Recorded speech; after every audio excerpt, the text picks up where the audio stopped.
Good morning, fellow students, teachers, friends, and my godparents. For those of you who don't know me, I'm not Emma, Sally, Jade, or Alice. I'm Sarah. If you're trying to find me on Outlook, it's not Sarah. It's spelled Y-U-X-I. Not pronounced Yuxi or Yuxi, it's actually Yuxi. Kind of like UC, IC. Adapting to a new city can be hard, let alone a country or continent. My whole life, I've been adapting. I was born in the most northern province of China, traveled to the most southern province of China at a mere few months old.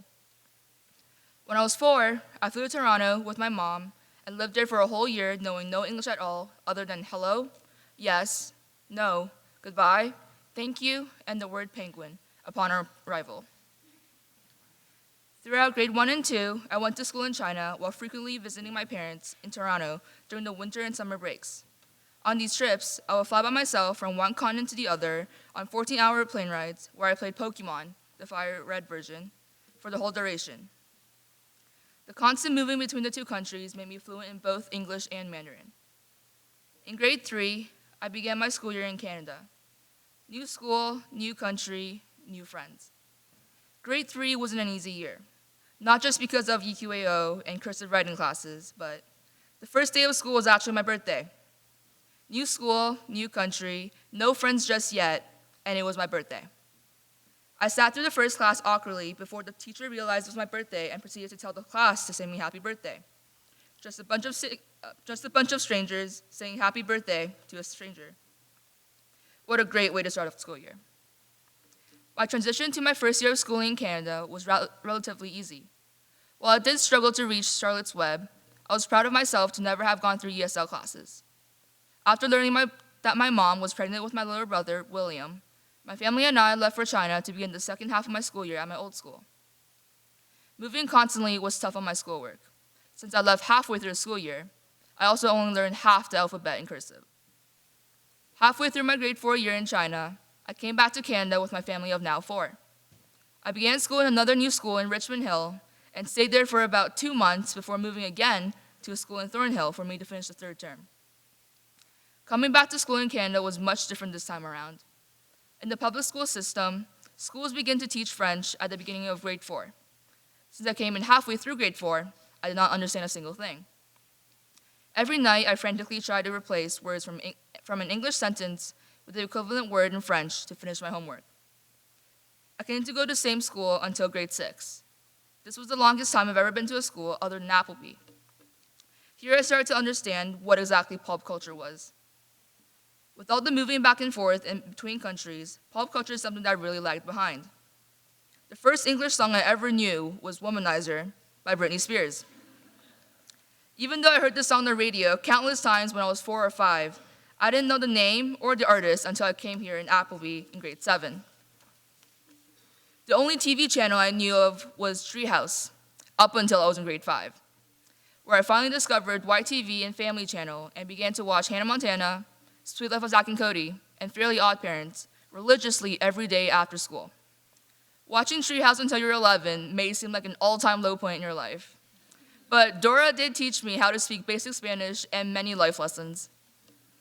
Dora taught me to always bring my talking map and backpack on every adventure. Dora also taught me if you repeatedly tell someone to stop taking your stuff, they will snap their fingers and run away.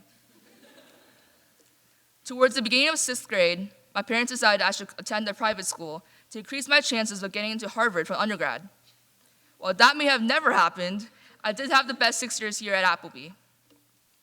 Middle school had to be 2 of the best years of my life, and also the worst. Best because I fell in love with One Direction. Worst because, well, I fell in love with One Direction. While middle school was full of its ups and downs, upper school brought new revelations and prospects to my world. Suddenly, my grade was double its size, and many new faces popped up in my classes. 50% of these new students were Chinese. Most of them stuck by each other, and in the early weeks of school, I never got to know them and vice versa. One day in guidance class, I realized 2 girls were talking about me in Chinese. Nothing bad, but it did bother me that they thought I didn't speak Chinese. This situation popped up many more times throughout my past 4 years. I see them talking in Chinese about me at the other end of the classroom, or when I did speak Chinese, they would be shocked that I spoke the language fluently. Suddenly, I felt like an outsider to my own people.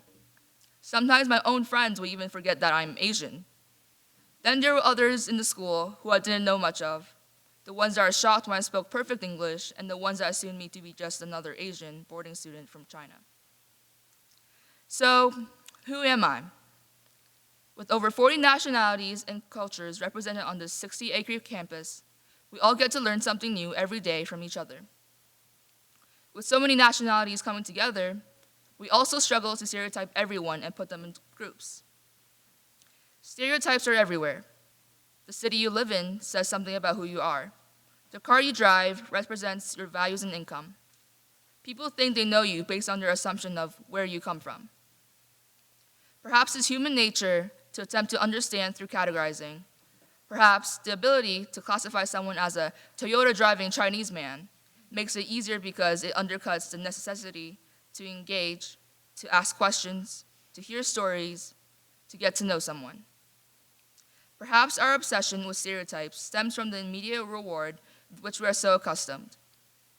We believe that we know everything, or at the very least, that we have the capacity to know anything with a moment's Google search. There is no Google app that lets us know and understand another person, and this is where stereotypes fits in so neatly with the rest of our worldview. Imagine if, instead of making those surface observations, we actually took the time to get to know someone. Imagine what we could learn from each other by asking questions and seeing the unique individual beneath the stereotype. There is a word for this: sonder.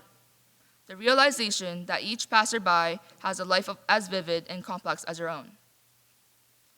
On the surface, this isn't a revelation. It's redundant. Of course, everyone else has experiences and dreams that define them. But this isn't something we're aware of when we allow stereotypes to define others. The idea of assigning certain characteristics and behaviors to individuals based on their ethnicity is viewed as politically incorrect. While some of these assumptions are totally ridiculous, others ring true as fairly accurate cultural reflections. I'm Asian. Yes, I do own a Toyota. Yes, I take 3 AP courses in all our sciences and maths. Yes, I do use chopsticks to eat everything, including soup. And yes, I do realize my eyes are small, but I can see. This doesn't make me see any better. And squinting doesn't make you see any better. I'm Asian, but I don't like rice. I do like noodles, however. I'm Asian, but no, I'm not a bad driver. At least we won't know that fact until I actually start taking driving lessons and pass my G2. I'm more than just my race and the languages I speak. I don't fit into my stereotype. You probably don't fit into yours. People assume you're a baller just because you're over 6 feet. People assume others who take all social sciences are not as smart as people who take all sciences and maths. People assume we ride on polar bears just because we the North. You see, we're more than that. We are the sum of our experiences and our dreams. There's a side of me that gets emotional when I watch Marley and Me. There's a side of me that likes to listen to the Drake album, Views, on repeat for days.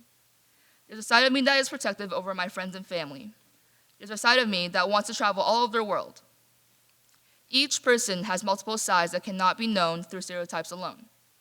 We all are our own person, and we shouldn't be afraid or ashamed to be ourselves. 6 years later, I'm standing here looking out at my graduating class and upper twos that will soon be in the same position. 6 years later, I'm still me. I have my so-called Asian moments, and other times I just want to get a skinny vanilla latte from Starbucks. So, who am I? I'm not Sarah. I'm not Yuxi either. I'm both. But no matter what I go by, I will always be a few. Please ring and sing hymn number 662.